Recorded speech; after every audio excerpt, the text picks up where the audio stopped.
الحمد للہ رب العالمین والصلاة والسلام علی رسولہ الامین ومن تبعہم بإحسان الی یوم الدین اما بعد۔ حاضرین، آج کے درس میں اللہ پر ایمان اور عقیدے کی بنیادی تعلیمات نامی کتاب سے سبق نمبر 6 اور 7 ہم پڑھیں گے۔ کہتے ہیں لا الہ الا اللہ کا صحیح معنی و مکمل مفہوم۔ لا الہ الا اللہ کا صحیح معنی و مکمل مفہوم۔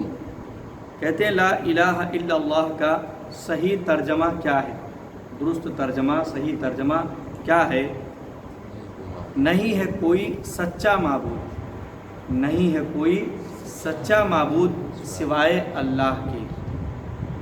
کہتے ہیں کلمہ طیبہ کا ترجمہ نہیں ہے کوئی معبود سوائے اللہ کے، کیوں صحیح نہیں؟ دو ترجمے ہمارے سامنے آئے، ایک ہے نہیں ہے کوئی سچا معبود سوائے اللہ کے، دوسرا ہے نہیں ہے کوئی معبود سوائے اللہ کے۔ اللہ کے سوا بھی اور معبود ہے۔ تو دوسرا ترجمہ نہیں ہے کوئی معبود سوائے اللہ کے، یہ غلط کیوں ہے؟ اللہ کے سوا باطل معبود بھی پائے جاتے ہیں۔ کہتے ہیں قرآنی آیات اور عینی مشاہدے سے معلوم ہوتا ہے، یعنی قرآن کریم کے اندر اس بات کا ذکر ہے، اور ہم اپنی آنکھوں سے دنیا کے اندر دیکھتے ہیں کہ ہر زمانے میں ناحق معبودان رہتے ہیں، ہر زمانے میں جھوٹے معبود پائے جاتے ہیں جن کی عبادت کی جاتی ہے۔ اسی لیے ان کے وجود کا نہیں، ہم انکار نہیں کر رہے کہ معبود نہیں ہے، ان کے وجود کا انکار نہیں کر رہے ہیں، بلکہ ان کے سچے ہونے کا انکار کیا جائے گا، ان کے سچے ہونے کا انکار کیا جائے گا۔ معبود تو بہت سارے ہیں، لیکن سچا معبود صرف اللہ رب العالمین ہے۔ کہتے ہیں کلمہ طیبہ کے ترجمے میں سچے یا حقیقی کا اضافہ کرنا کیوں ضروری ہے؟ سچے یا حقیقی کا اضافہ کرنا کیوں ضروری ہے؟ اللہ نے فرمایا کہ اللہ ہی حق ہے اور اس کے سوا جسے مشرکین پکارتے ہیں وہ باطل ہے۔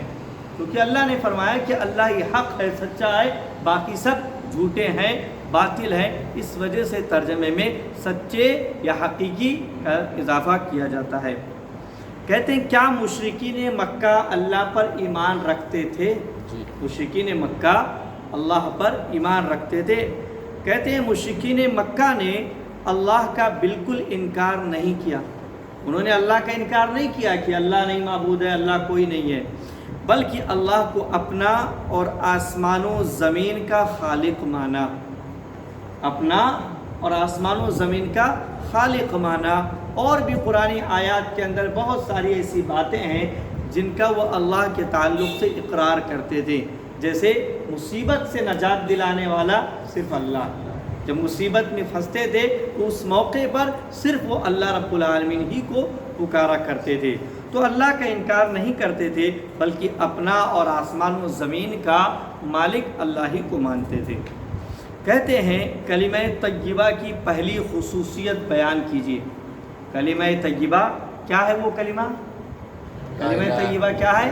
لا الہ الا اللہ، لا الہ الا اللہ۔ کہتے ہیں اس کی پہلی خصوصیت بیان کیجیے۔ کلمہ طیبہ کی پہلی خصوصیت، پہلا امتیاز یہ ہے کہ اس کے تمام حروف جوفی ہیں، تمام حروف جوفی ہیں، یعنی اس کلمے کو، جوفی کا کیا مطلب آگے بیان کر رہے ہیں، یعنی اس کلمے کو صرف زبانی طور پر ادا نہ کیا جائے، صرف زبان سے ادا نہ کیا جائے کہ آدمی کہہ دے لا الہ الا اللہ اور اپنے آپ کو پکا مومن سمجھ لے، بلکہ اسے دل کی گہرائیوں سے ادا کیا جائے۔ زبان سے تو اقرار کرنا ہے، لیکن دل کی گہرائیوں سے اس کا اقرار کیا جائے، ادا کیا جائے۔ کہتے ہیں کلمہ طیبہ کی دوسری خصوصیت بیان کیجیے۔ کلمہ طیبہ کی دوسری خصوصیت بیان کیجیے۔ کہتے ہیں کلمہ طیبہ کی دوسری خصوصیت یہ ہے کہ وہ نقطے والے حروف سے خالی ہے۔ آپ دیکھ رہے ہیں کلمہ طیبہ، اس کلمہ طیبہ میں کوئی بھی حرف ایسا نہیں ہے جس پر نقطہ ہو، کوئی حرف ایسا نہیں ہے جس پر نقطہ ہو، لہذا وہ نقطے والے حروف سے خالی ہے جو اس بات کی طرف اشارہ ہے کہ بندہ اللہ کے سوا تمام باطل معبودوں سے بیزاری ظاہر کرے، بندہ اللہ کے سوا تمام باطل معبودوں سے بیزاری ظاہر کرے کہ جس طریقے سے ان حروف کو نقطوں کی ضرورت نہیں ہے، اسی طریقے سے ایک بندے کو اللہ کے سوا کسی کی ضرورت نہیں ہے، ایک بندے کو اللہ کے سوا کسی اور کی ضرورت نہیں ہے۔ وہی خالق ہے، وہی مالک ہے، وہی مدبر ہے اور وہی معبود ہے۔ کہتے ہیں کلمہ طیبہ کا پہلا حصہ کیا بتاتا ہے؟ کلمہ طیبہ کا پہلا حصہ کیا بتاتا ہے؟ پہلا حصہ کون سا ہے؟ لا الہ، پہلا حصہ لا الہ، نفی، دو حصے ہیں لا الہ الا اللہ، پہلا حصہ لا الہ۔ تو سوال ہے کہ پہلا حصہ کیا بتاتا ہے؟ کہتے ہیں کلمہ طیبہ کا پہلا حصہ مقصد زندگی بتاتا ہے۔ پہلا حصہ مقصد زندگی، مقصد زندگی کیا ہے؟ وما خلقت الجن والانس الا لیعبدون، کہ ہم اللہ کے ساتھ کسی کو شریک نہ کریں، اللہ کے ساتھ شرک نہ کریں، کسی اور کی عبادت نہ کریں، اسی کو بتلاتا ہے کہ لا الہ، کوئی معبود نہیں، کوئی معبود نہیں ہے۔ تو پہلا حصہ ہمیں مقصد زندگی بتاتا ہے۔ کہتے ہیں کلمہ طیبہ کا دوسرا حصہ کیا بتاتا ہے؟ کلمہ طیبہ کا دوسرا حصہ الا اللہ ہمیں کیا بتلاتا ہے؟ کہتے ہیں کلمہ طیبہ کا دوسرا حصہ طرز زندگی کو بتاتا ہے، طرز زندگی کو، کہ زندگی کیسے گزارنی ہے۔ پہلا تو مقصد کہ لا الہ، کوئی معبود نہیں ہے، دوسرا طرز زندگی کہ الا اللہ، صرف اللہ ہی سچا معبود ہے۔ تو ہماری زندگی کیسے گزرے کہ ہم اللہ کی عبادت کرتے ہوئے گزاریں۔ اللہ کی عبادت کرنے کا مطلب یہ نہیں کہ آدمی صرف نماز روزہ حج یہی کرے وہی عبادت ہے۔ آدمی اپنی زندگی کا ہر لمحہ اللہ کے کہنے کے مطابق گزارے، اسے عبادت کہتے ہیں۔ اللہ کے کہنے کے مطابق گزارے، اسے عبادت کہتے ہیں۔ تو یہ طرز زندگی گزارنے کا جو طریقہ ہے یہ ہمیں الا اللہ بتلاتا ہے کہ صرف اللہ کی اطاعت و فرما برداری، اسی کی عبادت کرتے ہوئے ہمیں زندگی گزارنی ہے۔ ساتواں سبق ہے لا الہ الا اللہ کے ارکان، لا الہ الا اللہ کے ارکان۔ کہتے ہیں لا الہ الا اللہ کے کتنے ارکان ہیں؟ لا الہ الا اللہ کے کتنے ارکان ہیں؟ دو۔ لا الہ الا اللہ کے دو ارکان ہیں۔ کتنے ہیں؟ دو ارکان ہیں۔ کہتے ہیں لا الہ الا اللہ کے ارکان کیا ہیں؟ یعنی وہ دونوں ارکان کیا ہیں؟ کہتے ہیں پہلا رکن لا الہ ہے، پہلا رکن لا الہ ہے اور دوسرا رکن الا اللہ ہے، دوسرا رکن الا اللہ ہے۔ لا الہ نفی، لا الہ کوئی معبود نہیں ہے، یعنی کوئی سچا معبود نہیں ہے، اس کے اندر نفی۔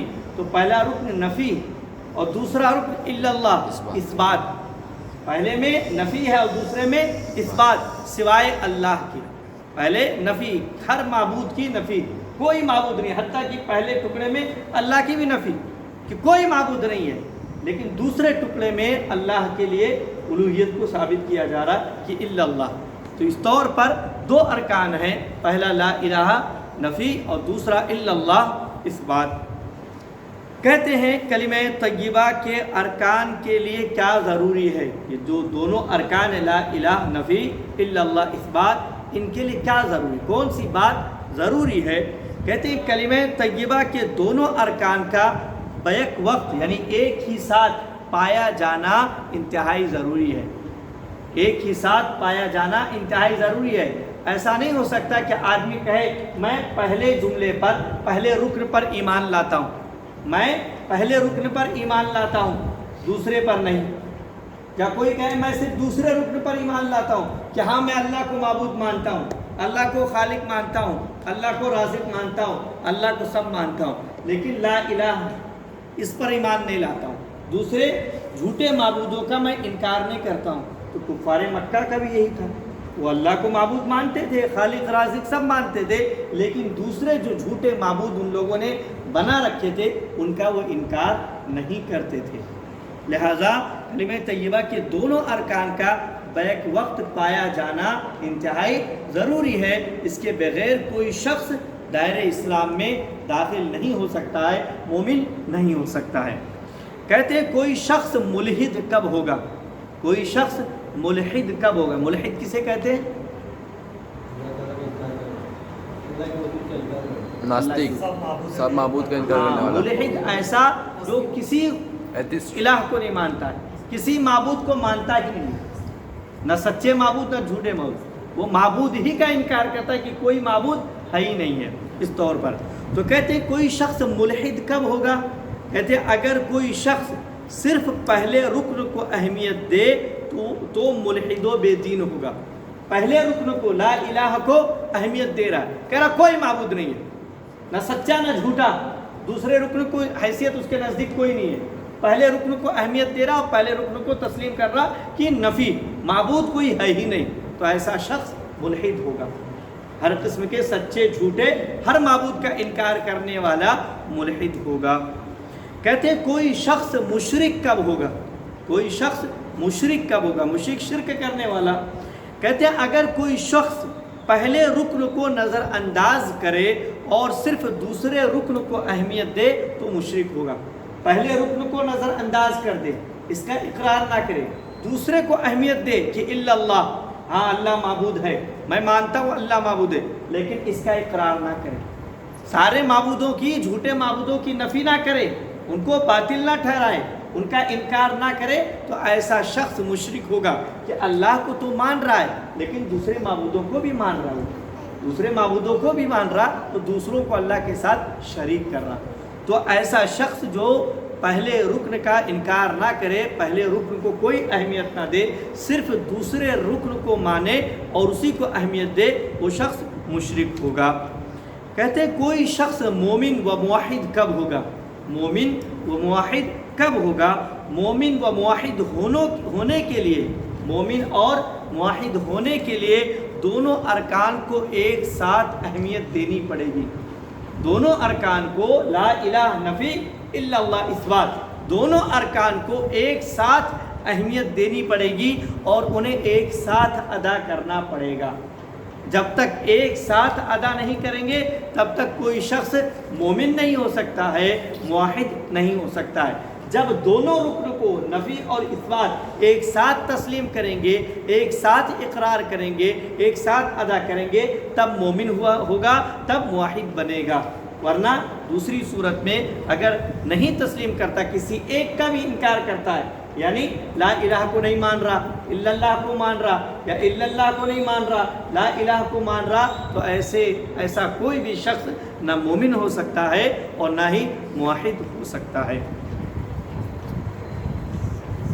بڑی بنیادی باتیں، ان چیزوں کا خیال رکھنے کی ضرورت ہے۔ اللہ رب العالمین ہمیں اپنا عقیدہ درست کرنے کی توفیق